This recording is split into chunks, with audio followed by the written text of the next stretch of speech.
Welcome to Open Matters, everybody. This is an interview series designed to explore the intersection of open source and open standards with folks in our industry. I'm your host, Guy Martin, Executive Director of OASIS Open. In today's discussion, we're going to talk about foundations. Now, this is obviously a topic I have a vested interest in considering my role here at OASIS, but it's also one that's been frequently discussed lately in open source and open standards circles. We'll cover a brief explanation of what foundations are, but we'll spend the majority of the time putting together what we're calling a buyer's guide on what to look for when choosing a potential foundation as a home for your project. Joining me today is Rich Bowen, a director in the Open Source Program Office at Red Hat.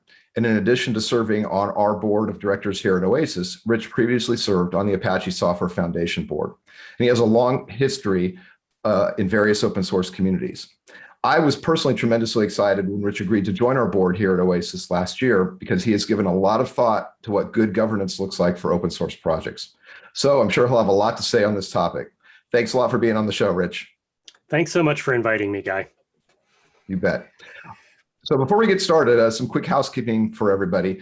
Please hold your questions until the end, and you may raise your hand to ask your question live or to insert your question into the Q&A box. And once more, a quick reminder that the session is being recorded for later playback. So with all that out of the way, let's go ahead and get started. So Rich, I'm sure all of us have heard of foundations like OASIS Open, Linux Foundation, Eclipse, Apache, where you were, et cetera. But in your own words, can you describe what a foundation is and why you think they're relevant in today's world of open source and open standards projects? Well, it's a really big question, but you know, there's so many foundations in the open source world right now, and basically a foundation exists to give an open source project support services that it needs to continue existing. And you know, when you and I started with open source, you could write some code and compile it on your laptop and put it on your website, and that was the extent of it. And what we started discovering is that there are needs. There are financial needs. Sometimes, unfortunately, there's legal needs. You might want to have somebody help you promote your project so that somebody actually ends up using it. And these are all firmly outside of my expertise. And so I start looking around to see if there's somebody that can provide me these services. And that's where we started seeing open source foundations springing up. And of course, this isn't a new concept. It was just new to us. It's been the reality in the world at large for centuries. But you know, we realized this need for ourselves. And as open source gets more and more complicated, as more of the world runs on it, as these open source systems become more complicated and multi-layered, the needs of projects grow, and the people that are working on those projects just don't have the skills or the time or the resources to provide them for themselves. And so this is a space that foundations are filling, along with the thing that I care so much about is the governance that goes along with a project to ensure that it actually is and continues to be an open and transparent project. Right. And I think from the perspective of, and you and I have been in open source for a long time now. I have a little bit of the standards experience, but obviously I have more of it now in a different lens coming to OASIS. But I think foundations have been kind of the normal way of operating in the open standards world for a long time because of what you said, right? That transparent governance, the ability for everybody to come in and work together and collaborate together.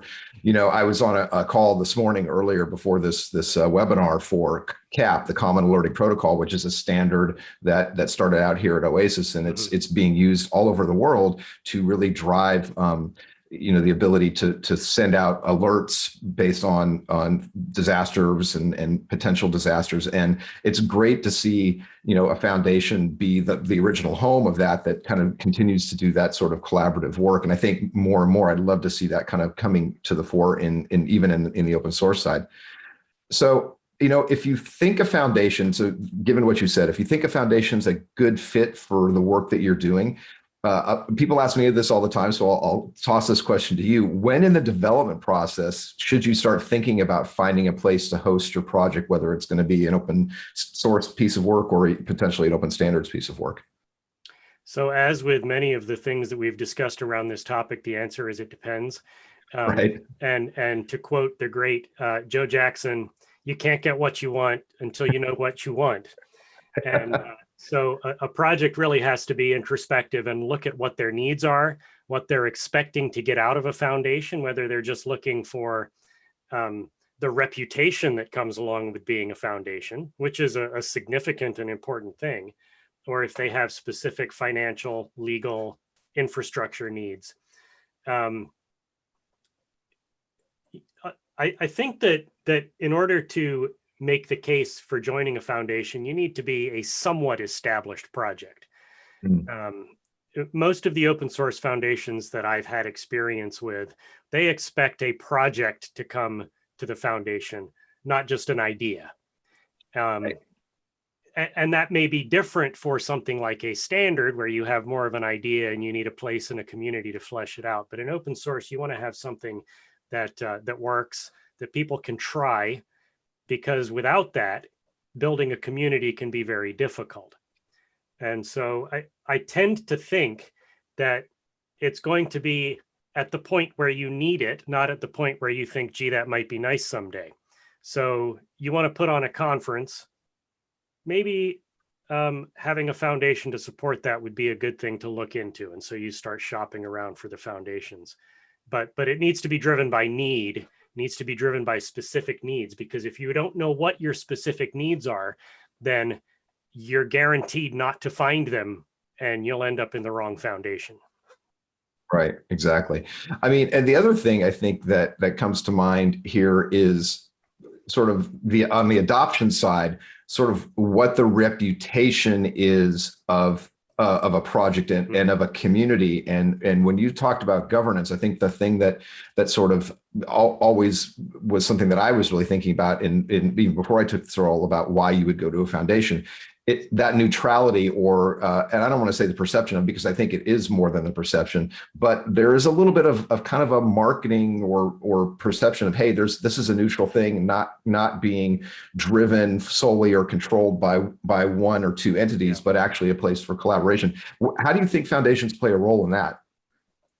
Well, looking back to some of the stories that were told around the early days of the Apache Foundation, that was a key driving aspect of it, because the Apache web server sprang up out of a situation where the standard web server that everyone used went off to become part of a company, and the folks that were developing the Apache web server didn't want that to ever be a possibility, and so having that corporate neutrality, that vendor neutrality, became the central pillar of so many of the decisions that became part of the Apache governance structure.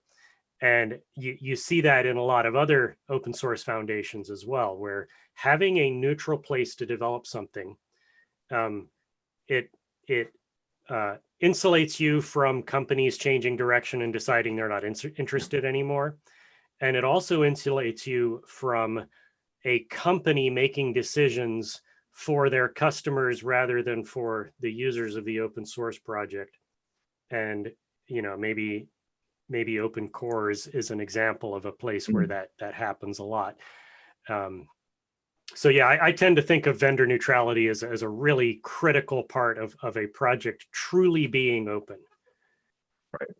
Right. And I think it affects the adoption of that project as well as what the contribution model looks like. So, and it's kind of a nice segue to sort of what I would like to do here with you is kind of put together maybe a little buyer's guide for folks. So, you know, with most significant open source projects being corporately backed, right? We know this, right? There's a huge, obviously, you know, people that they're contributing kind of on their own behalf, but there's a huge amount of open source that's corporately backed. Why should organizations take their work to a foundation instead of just hosting it themselves? And there are several examples in the recent past, I won't name names, where companies have said, well, we can handle this, we can be neutral and you can trust us. Why do you think, from a corporate perspective, you should think about going to a foundation? As a potential contributor to an open source project, I would look at that project and I would say, oh, that's a Microsoft project. That's a Red Hat project. They don't need my help. They've got full-time people working on that. They don't need my help. And it becomes very difficult to build a corporately diverse, as well as diverse on other axes, contributor base, when people don't really feel like they're welcome. And this is something that I've seen change over the last 20 years. In the early days, when projects were predominantly nights and weekends developers, your contribution was valuable no matter how small it is. And something that we see these days is that when people are working 40 hours a week on an open source project, the contributions of the true volunteers tend to get swamped, ignored, even sometimes completely sidelined because they're just not significant enough. And you come to the project on the weekend and you realize that that idea you had has already been implemented and released by the full-time people. And so I feel like creating an atmosphere where the contributors believe that a project is vendor neutral is critical. And there are many cases where a project is run within a single company and it is truly open, but getting people to believe that can be difficult. And so the reputation of a foundation is really an important piece of that, I think. Yeah, that's a great point. I mean, the perception kind of feeding into what reality is, right? And that not always, those two not always being aligned, but having it as a foundation is a way to kind of cement that. So what are some concrete characteristics that not only from your experience you look at, but what should these corporate organizations be thinking about when choosing a potential foundation? What are some characteristics or things they should be looking for? So there's a couple major categories of open source foundations, at least in the United States. There's this thing called a 501c3, which means you're doing it for the public good. And there's a 501c6, which means you're doing it for your corporate membership. And that's something that as a company taking a project to a foundation, you should pay close attention to that. Do you want to have your voice as a company, or do you want it to be as individuals and as users of the software? And both of those decisions are valid. We might have particular leanings one way or the other, depending on the nature of our companies, but that's something to consider first. Another thing is to pay a lot of attention to the governance model. Even if it's boring, read through all of the governance documents. Make sure you understand what your voice is. Do you get a voice by paying a membership fee? Do you get a voice by showing up? This is a significant difference between, say, the Linux Foundation model and maybe the OpenStack Foundation model, where project governance is by corporate seat or by individual seat. And that's a critical thing to understand going in, because once you take your project to a foundation, and this is something a lot of companies seem to not get until it's too late. When you take your project to a foundation, it's not yours anymore. And you are giving it to the commons. You are ceding your dictatorial role in the project, as you will, to the community. And that's something that's important to understand going in. I've seen a lot of projects, a lot of companies bring a project to, say, the Apache Foundation, and then continue to say, our project, our team, our product. And it's a learning process, obviously, to get from where we were before to understanding that ceding of control. And so that's something I think it's really important to pay attention to. Another thing that I would say is look for affinity. And by this, I mean the Python Foundation is a good home for projects that are in Python. I mean, it's no surprise there. You go there for affinity of projects. Do these projects look like me? And affinity of people. Do these people have the same values that I have? And so if you're just reading through a list of foundations and picking the one that looks right, you're doing it wrong. You have to actually go spend time with those people and understand how they think about things, understand why they do open source the way that they do. Because the affinity of people is every bit as important as the affinity of projects. Yeah, I really like that. I think that's it's a great thing to think about. I mean, I say all the time to staff at OASIS and to potential folks that are looking at OASIS that I think where we are is we're big enough to matter. We've got a lot of gravitas around some of the things we've done, like CAP and you know and some of the other standards we put together. But we're also what I would say is big enough to matter, but small enough to care. We're a kind of foundation where you're not going to get lost in a large swath of things. We have a lot of gravitas and a lot of work that we're doing, but we also try to give really personal attention and really help the projects that come to us succeed, because it's just kind of the brand, right, of where we are. So, but yeah, and a big part of that is affinity of understanding who our community is and kind of connecting them in interesting ways, like the blockchain, Ethereum stuff we're doing, for example. Yeah, and so, the OASIS selling point, I think, is that if you care about implementing a standard completely and correctly, then doing that at OASIS or another standards foundation makes a lot of sense. If you're kind of making it up as you go along, then and you don't much care about implementing an actual approved standard, then maybe somewhere else is a better fit. So that's right, exactly. That's in the affinity of projects bucket, I think. Yeah, no, I totally agree. And I think it's, you know, and since I've been in open source for a long time with you, I mean, I know that there were people that in our community that kind of looked when I decided to come to OASIS and went, that's an interesting career move. But I actually think that there's a ton of affinity among open source and open standards. And we back to the beginnings of the internet. Roots. Yeah, exactly. Yeah, it's part of our roots, and we've sort of strayed. I don't want to say strayed, but we've kind of gone away from that a little bit. And I like the fact that we're kind of beginning to bring that back together. So, you know, that's a great segue to actually kind of the next section of stuff I would love to ask you about is, you know, with many foundations, including us here at OASIS, moving towards this harmonization of open source and open standards activities. Does that change any of your thoughts on the kinds of characteristics, what kinds of characteristics potential projects should be considering when shopping for a foundation, or does that still fall into that affinity of projects bucket for you? Well, it changes which things you're going to emphasize.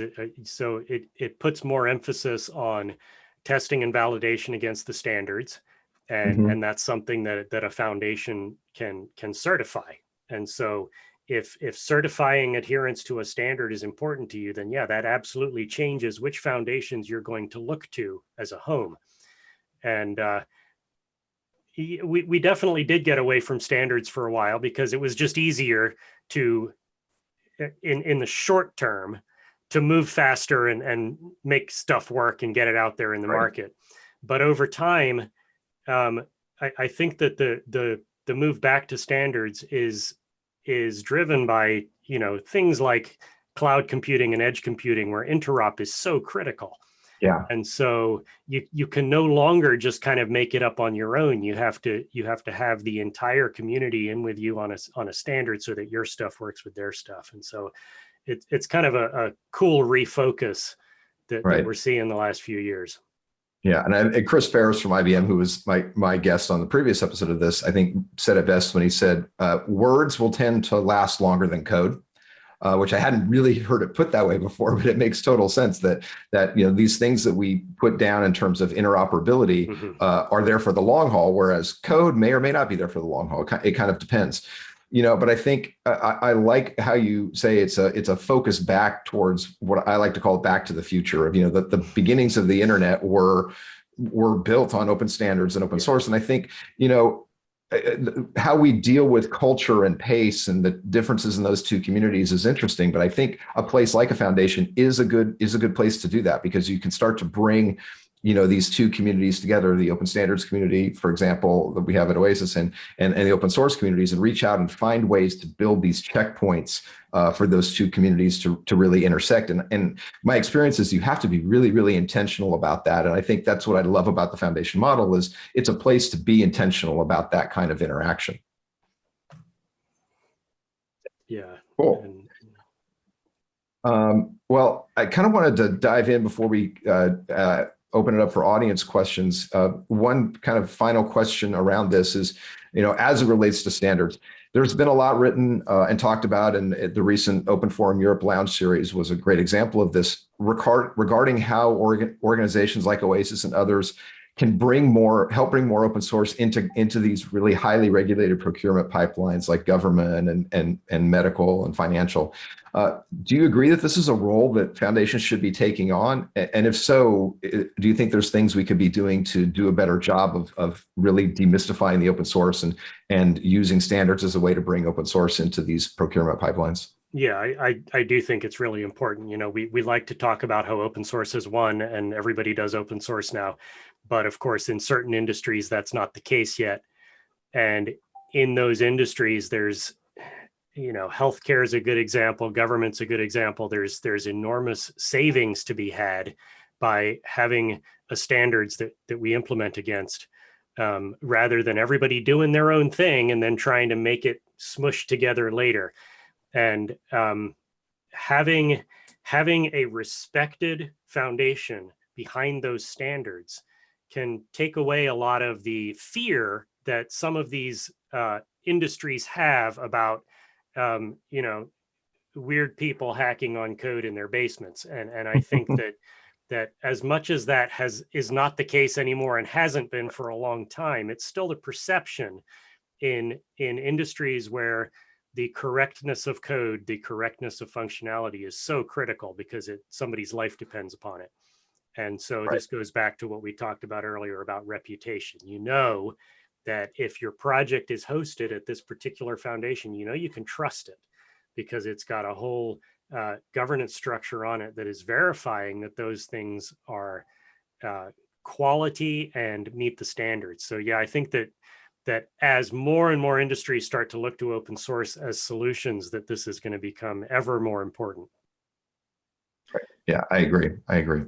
So with that, let's open it up to some audience questions. Dee, do we have any audience questions? We do indeed. Thanks, guys. That was really interesting. I certainly learned some things this morning. So here's a very interesting question. It's hard to quantify, but I think it's good to put out there. What kinds of fees are reasonable for most foundations? I know that's tough to rein in. Are the more expensive options always the best? Rich, you want to take a stab at that first? Well, that's make you answer the tough one. Yeah, that's a tough one for me. You know, most of my open source experience has been around Apache, which is sponsor based, and so it's the model is pay what you think we're worth, and that has worked well there. Standards organizations have typically gone with a membership structure, and I am not involved with the sales side at OASIS, and so but you know, I know that you have to cover your costs, and right. At the various foundations that I've worked with, there are major costs around infrastructure, around CI. There are personnel costs. Is the more expensive necessarily better? No, of course not. I mean, it's not true with cars, and it's not true with foundations. And so I would certainly encourage you to really do your homework and find the one that is the best fit, and then figure out how that fits into your budget. Yeah, I would concur with that. I mean, I think that having been involved with other foundations, Linux Foundation, not Apache as much as you have, Rich, but you know, with Eclipse and sub foundations within the Linux Foundation, and now with OASIS, I think it really does. I like how you put it. It's the project affinity and the people affinity, and paying more is not necessarily going to get you, you know, more marketing dollars, if you will, or more exposure. It's really, I think, finding out which one makes the most sense for you as an organization, and it's okay to shop around. I think, you know, one of the things that has been on my mind a lot is when people come to OASIS and ask us, well, why should we come to you? And I say, you know, big enough to matter, small enough to care, you know, governance that makes sense in terms of standards. And those are great selling points. And, you know, Linux Foundation and Eclipse and others have also great selling points about what makes the most sense for them. So I think shopping, like you said, shopping purely on cost isn't always the best way to approach this. Okay, great.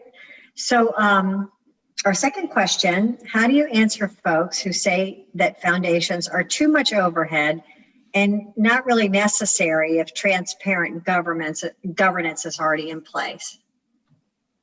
I think you kind of talked about that earlier, Rich. Well, I feel like we did talk about it earlier, but let me just say that if you feel that is the case for your project, then you're right. And if you feel that you need the overhead, then you're right. And a lot of young projects, yeah, it's too much overhead. It's too much administration. As you start to have millions of users, if you start to have millions of installations, you start realizing that you're dropping the ball on some things.